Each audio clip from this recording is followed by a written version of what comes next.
नौजवानों बेदार हो जाओ, खड़े हो जाओ। आज के जमाने में तुम्हारा इम्तिहान आ चुका है।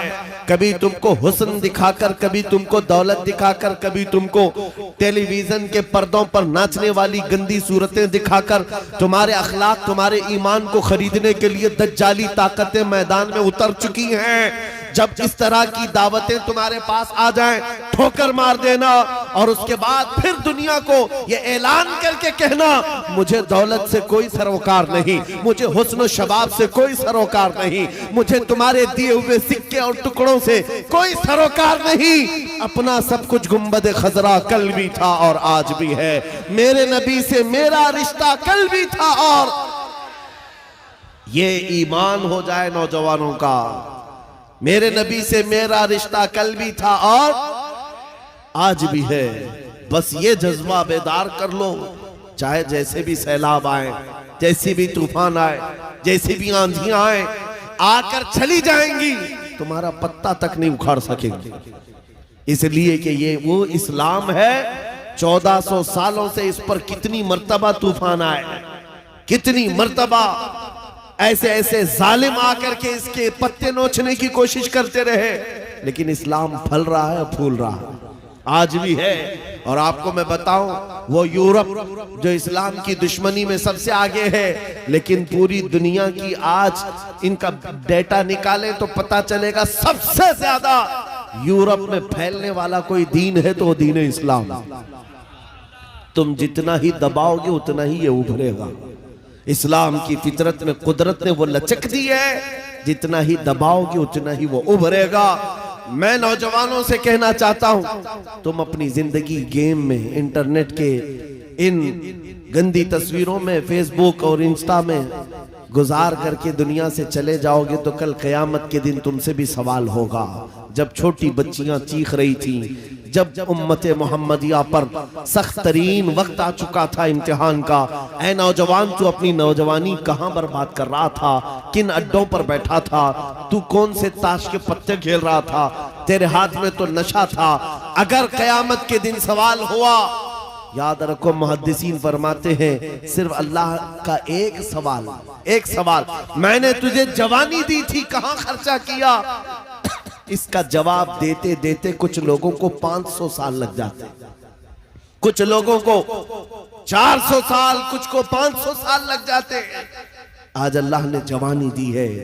मैं ये नहीं कहता कि सब उतर जाएंगे मैदान में और हम जंग के लिए जाएंगे, हमारे वो हालात नहीं है, लेकिन अल्लाह का फरमान है, जब किसी कौम पर कोई आफत नाजिल होती है तो ये इबरत की जगह होती है, इबरत का वक्त होता है। इंसान को चाहिए कि वो अपने अंदर और बाहर को सही कर ले, अपने अंदर और बाहर को सुधार ले। ये रात भर गाने सुन करके सोने की आदत को बदल दे, नमाजों को तर्क करने की आदत खत्म कर डाले, अपनी नींद को सबसे ज्यादा अहमियत देने की आदत खत्म कर डाले। तुम्हें अगर जन्नत की ख्वाहिश है तो ये दुनिया का ऐश छोड़ दो। अगर मुस्तफा करीम सल्लल्लाहु अलैहि वसल्लम के पड़ोसी बनना चाहते हो जन्नत में, तो यहाँ की अय्याशियों को ठोकर मार, तुम्हारे लिए बहुत खूबसूरत जन्नत है जो अल्लाह ताला की तरफ से बनाई हुई है। मैं उन दिनों में आपसे वो आयत करीमा पढ़कर सुना रहा हूं जब हालात ऐसे सख्त हैं। लोग कहते हैं मौलाना अभी भी आप कह रहे हैं कि ये आयत का तर्जुमा सुनो। रब फरमाता है वो अल्लाह है जिसने अपने रसूल को दीन हक के साथ भेजा और हिदायत के साथ भेजा, इसलिए भेजा कि ये दीन पूरी दुनिया में गालिब आ जाए, ये दीन पूरी दुनिया में गालिब आ जाए। तवज्जो चाहता हूं, जब हम ये बात करते हैं तो कुछ लोगों को लगता है कि इस जमाने में ये दीन कैसे गालिब आएगा। आपको तो मारा जा रहा है, आपको काटा जा रहा है, हर जगह से तो आपको खत्म किया जा रहा है, ये दीन कब गालिब आएगा। मैं कहता हूं इस तरह की और भी जुल्म आ जाए तब भी मैं कहूंगा कि दीन गालिब आएगा, क्योंकि ये मेरा कौल नहीं, मेरे रब का फरमान, रब का फरमान है। अल्लाह करीम ने फरमाया है तो होकर रहेगा। आसमान नीचे आ सकता है, जमीन ऊपर जा सकती है, लेकिन मेरे मौला का कौल झूठा नहीं हो सकता। कुरान का फरमान गलत और बातिल नहीं हो सकता। दुनिया में ये दीन गालिब आएगा। और वो वक्त करीब है। जुल्म जब बढ़ जाता है तो अल्लाह तबारक व तआला की तरफ से जालिमों के लिए अजाब आता है।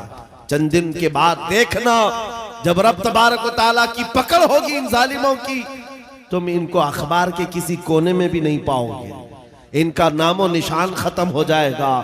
हम यहाँ पर तारीख के झरोकों में देखते आए हैं, नबी पाक सल्लल्लाहु तआला अलैहि वसल्लम की अजमत और उनकी शान पर भौंकने वाले कुत्ते चंद दिनों के बाद ऐसे गायब हो जाते हैं, उनका कोई पता ही नहीं होता, उनका निशान भी नहीं होता। आपको मैं तारीख पूरी अगर बताऊं, एक दो नहीं कई गुस्ताखे रसूल आए, कितनों को याद है उनके नाम, कितनों को मालूम है उनकी तारीख, लेकिन मेरे नबी की तारीफ करने वाले हस्सान बिन साबित से लेकर के इमाम अहमद रजा तक हर आशिक रसूल लोगों की जुबानों पर नहीं, लोगों के दिलों पर हुकूमत करता नजर आता है। हर आशिक रसूल लोगों के दिलों पर हुकूमत करता नजर आता है। अरे ये झारखंड की वो सरजमीन जहां मुसलसल 12 घंटे सफर के बाद मैं आपके पास पहुंचा, और ये मजमा देखकर हैरत में है। रात के 2 बजे, ये लगता नहीं रात के 2 बजे है, दिन के 12 बजे का शबाब नजर आता है। ये दिन का शबाब नजर आता है हर जलसे में तकरीबन ये माहौल। मेरे अजीजों, मेरे लिए लोग 2 बजे तक जो इंतजार कर रहे हैं वो इसीलिए नहीं कि कांग्रेस पार्टी का नेता आया हुआ है या बीजेपी का कोई नेता आया हुआ है। ये नेता के लिए बैठी हुई पब्लिक नहीं है, मुस्तफा करीम के एक अदना गुलाम के लिए जिंदा बैठे हैं, नबी पाक सल्लल्लाहु तआला अलैहि वसल्लम के गुलाम के लिए। वरना मेरी अपनी हैसियत क्या है? मेरा इंट्रोडक्शन आपके पास है क्या? मैं जुनूब हिंद से ताल्लुक रखता हूं, आप शुमाल में बैठे हुए हैं, लेकिन दिल ऐसे मिले हुए हैं जैसे एक घर की छत के नीचे बैठे हुए हैं। क्यों? ये बताना चाहता हूं, जब रिश्ता मदीने के ताजदार से जुड़ जाता है, मौला उसका रिश्ता पूरी कायनात से जोड़ देता है। रब ताला उसका रिश्ता हर जगह से जोड़ देता है। हुजूर की तारीफ करने वाले जिंदा भी रहते हैं और नाम कमाते भी रहते हैं। एक फार्मूला देकर जाता हूं आपको, अगर इज्जत चाहते हो, अगर बुलंदी चाहते हो, अगर तरक्की चाहते हो, तो मेरा एक जुमला याद रखो, उस नबी की बात करो, हर दिल पे राज करो, उनकी बात करो।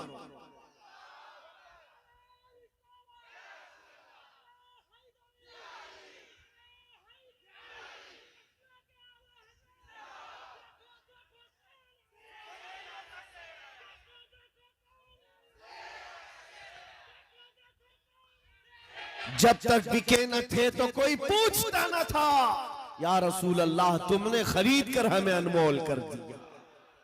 ये जिंदगी की सच्चाई है, ये जिंदगी की हक्कानियत है। आप इसको जितनी जल्दी समझ जाओ अच्छा है, इसीलिए उसकी इसके कदमों में इज्जत मत ढूंढना।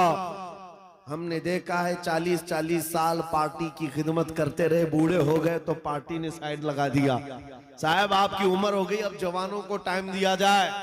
आप रिटायरमेंट की जिंदगी गुजारो। नेताजी अब रिटायरमेंट की जिंदगी गुजार रहे हैं, ना भीड़ भाड़ है, ना कोई पूछने वाला है, लेकिन नबी का गुलाम जितना बूढ़ा होता है उतनी इज्जत बढ़ती चली जाती है। इसके रिटायरमेंट का टाइम नहीं आता। अभी अभी आप हजरत अल्लामा मुफ्ती मुतीउर रहमान साहब किबला को समाअत किए होंगे। उम्र काफी हो चुकी, तकलीफ भी है, बीमार भी है, लेकिन इन हालतों में भी जब वो किसी मिंबर पर बैठते हैं, लोगों की इज्जत आज भी वैसी है जैसे जवानी में की जाती थी, बल्कि हर जमाने में इज्जत बढ़ती चली जाती है। हमने अपनी आंखों से देखा, 75 साल की उम्र थी मुर्शिद गिरामी हुजूर ताजुश शरिया बदरुत तरीका की। उनके चेहरे पाक का जमाल देखने के लिए दीवानों का हुजूम ऐसा टूटता था। अरे गया बॉलीवुड, गया हॉलीवुड, सारी चीजें एक तरफ ठोकर मार लो, मुस्तफा करीम के गुलाम के चेहरे को एक सामने रख दो। इसलिए कि इज्जत नबी पाक के कदमों में है, इज्जत नबी पाक की निस्बत में है। इसलिए मैं कहता हूं, जितने कुत्ते भौंकते थे भौंक करके फना हो जाते हैं। हर जमाने में आए, लेकिन उनका नामो निशान मिटा दिया गया है। चंद सालों पहले एक धर्म परिवर्तन करने वाला, अपना नाम बदलने वाला लखनऊ का एक राफजी कुत्ता निकला था। नाम भी बदल लिया, धर्म भी बदल लिया और जाकर के पुजारियों के तलवे छाटता रहा। 6 महीने के बाद लात मार करके उसको वहां से भी भगाया गया। लोगों ने ये सोचा था, मीडिया में कवरेज दिया गया था, अरे एक आदमी इस्लाम छोड़कर निकल गया है, इस्लाम छोड़कर निकल गया है। इन कुत्तों को अगर एक भी ऐसी खबर मिल जाए 24 घंटे उस पर भौंकते रहते हैं। एक भी मुसलमान ऐसा मिल जाए, हम तो उसको मुसलमान समझते ही नहीं। जो कचरा था वो पहले से निकल गया है, उस कचरे की इस्लाम को जरूरत नहीं। लेकिन आज क्या कैफियत है, क्या हालत है? क्या पंडितों ने अपने सर पर बिठा लिया? क्या तुझे पुजारियों ने अपना आका बना लिया? नहीं, अब तो जान के लाले पड़ गए। वीडियो बनाता है और रिक्वेस्ट करता है, मेरी जान को बचा लो, खतरा है। न मुसलमानों का रह गया, न हिंदुओं का रह गया, धोबी का कुत्ता, न घर का न घाट का। इसीलिए इमाम अहले सुन्नत फाजिल बरेलवी ने 100 साल पहले कहा था, या रसूल अल्लाह, जो तेरे दर से यार फिरते हैं, दर बदर यूं ही खार फिरते हैं। जो तेरे दर से यार फिरते हैं, या रसूल अल्लाह, दर बदर यूं ही खार फिरते हैं। उनकी जिल्लत और खारी तो दुनिया में है, ये तो दुनिया में हमने देखा है। अभी ठोकरों पर पड़े हो, किसी गटर और नाली पर मर करके खत्म हो जाओगे। इन कीड़ों की जिंदगी इतनी ही है, लेकिन अभी तो असल अंजाम कयामत के दिन देखना बाकी है। ऐ नौजवानों, अगर तुम्हें आंख कोई दिखाता है तो उसका वक्त है, दिखा लेने दो। आज उसके पास थोड़ी सी दुनिया की दौलत है, इसलिए तुम्हें आंख दिखाता है और कभी बिल्डोजर दिखाता है। हाँ, ताकत और कुव्वत के नशे में वो ये सोचता है कि बिल्डोजर ला करके इनको तोड़ दूं। तेरे से बड़े दज्जालों को भी हमने देखा है। हाँ, इससे भी बड़े चंगेज और हलाकू को भी देखा है, जिन्होंने बगदाद की ईंट से ईंट बजा डाली थी। वो भी सोचते थे कि मुसलमानों का खात्मा हो जाएगा। इनसे भी कहता हूँ, 5 साल का नशा है तुम्हारा, इस्लाम को मिटाने चले हो, जरा पहले अपने बदन से खुजली मिटा करके दिखा दो। इस्लाम उस दीन का नाम है जिसकी जड़ें तहत सरा में है, इसकी शाखें औजा सुरैया पर है। तुम तो क्या, तुम्हारे बहुत बड़े बड़े सड़े सड़े भी आकर चले गए, इस इस्लाम का पत्ता भी नोच ना सके। और इंशाअल्लाह सुबह क़यामत तक इस पौधे को लहलहाना है, इस दरख्त को हरा भरा रहना है, इसलिए कि इस्लाम तेरी नब्ज न डूबेगी हश्र तक। तेरी रगों में रवां खून है चार यार का, तेरी रगों में रवां खून है चार यार का। मैं आपसे ये बात कह रहा था, आंख दिखाने वालों को दिखाने दो, आज उनका वक्त है। बिल्डोजर दिखाने वालों को दिखाने दो, आज उनका वक्त है। जेल की धमकी देने वाले, फांसी का फंदा दिखाने वाले, दिखाने दो, आज वक्त है। लेकिन मैं ये बात जरूर कहूंगा, असल वक्त तो वो आएगा जब कयामत कायम होगी, और फिर हम बताएंगे उस दौर में क्या होगा। अर्श हक है, मसनद रिफात रसूलुल्लाह की, देखनी है हश्र में इज्जत रसूलुल्लाह की। आज ये हालात अगरचे हमारे मुआफिक नजर नहीं आते, लेकिन वो वक्त आएगा जब हमारे मुस्तफा, हमारे नबी हश्र का दूल्हा बन करके अपने उम्मतियों को पकड़ पकड़ कर जन्नत में ले जा रहे होंगे। और तुमसे पूछूंगा, ऐ भौंकने वाले कुत्तों, अपना एहतिसाब कर लेना, उस वक्त ठिकाना ढूंढोगे तो कहां मिलेगा। बरेली के इमाम ने कहा है, बखुदा खुदा का यही है दर, नहीं और कोई मफर मकर, जो वहां से हो यही आके हो, जो यहां नहीं तो वहां नहीं। हुजूर को छोड़कर दो जुमले बरेली के इमाम कहते हैं, बखुदा खुदा का यही है दर, नहीं और कोई मफर मकर। मफर कहते भागने की जगह और मकर कहते ठहरने की जगह। हुजूर को छोड़ोगे तो भागने की जगह भी नहीं है, ठहरने की जगह भी नहीं। कहां जाओगे? जहां जाओगे, जहां मेरे खुदा की हुकूमत है, वहां मेरे मुस्तफा की मुस्तफाई है, वो नबी की मुस्तफाई होगी। तुम कहां भागोगे? इसीलिए आला हज़रत इमाम अहले सुन्नत ने ये मैसेज दिया पूरी दुनिया को, आज ले उनकी पनाह, आज मदद मांग उनसे। क्या है? आज ले उनकी पनाह, आज मदद मांग उनसे, कल न मानेंगे क़यामत में अगर मान गए। वहां बहुत सारे मानने को तैयार खड़े होंगे, बहुत सारे बोलेंगे हमारे नबी हैं, हमारे रसूल हैं। नहीं, यहां मानना देखा जाएगा, यहां का मानना मोतबर होगा। क़यामत के दिन तो इज्जत और रिफात देख करके बहुत सारे कहने लग जाएंगे। इसीलिए ऐ नौजवानों, तुम्हारे पास जो दौलत है वो बहुत अजीम दौलत है। आज अगर तुम बिछड़े हुए इलाकों में रहते हो, छप्पर के घर में रहते हो, कोई हरज नहीं। टूटी सड़कों पर तुम्हारी जिंदगी गुजरती है, कोई हरज नहीं। मैं इन तमाम